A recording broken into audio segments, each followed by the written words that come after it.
28 tonnellate di tralici e cemento, ovviamente caricate sopra un mezzo che ha la sua massa primaria e un carico da 44 tonnellate massima completa. Ecco, ma questi tralici poi hanno perforato anche la cabina? Cos'è successo? No, sono traslati in avanti completamente e il colpo stesso ha tranciato la cabina di netto del camion. Per fortuna non sono entrati in cabina, hanno dato il colpo e per fortuna i giunti della cabina si sono tranciati, altrimenti saremmo qui a parlare di altri problemi. Perché veramente l'autista, altrimenti staremmo qui parlando di una persona che non c'è più. È la cronaca di una tragedia sfiorata, quella che si è registrata sulla Postumia poco dopo l'ora di pranzo, con un mezzo pesante che ha perso il suo carico sull'asfalto. Alla guida un 58enne trevigiano, da 10 anni dipendente della Man Group, azienda di San Biagio di Callalta, che da qui dista qualche centinaio di metri.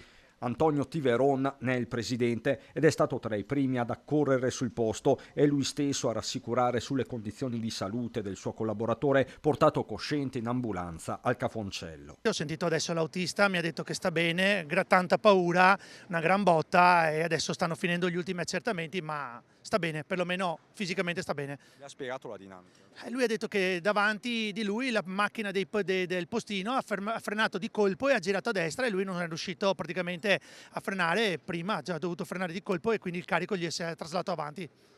E infatti mi ha chiesto, è ancora lì la macchina del postino? Ho detto sì, guarda, adesso qua ci sono il comandante dei vigili che lo sta intervistando. Sul posto, accanto a polizia locale, carabinieri e anche i vigili del fuoco, a loro con l'autogru è toccato il delicato compito di sgomberare la carreggiata e mettere in sicurezza l'area. Traffico deviato sulle laterali, con la situazione rientrata nella normalità solo nel primo pomeriggio.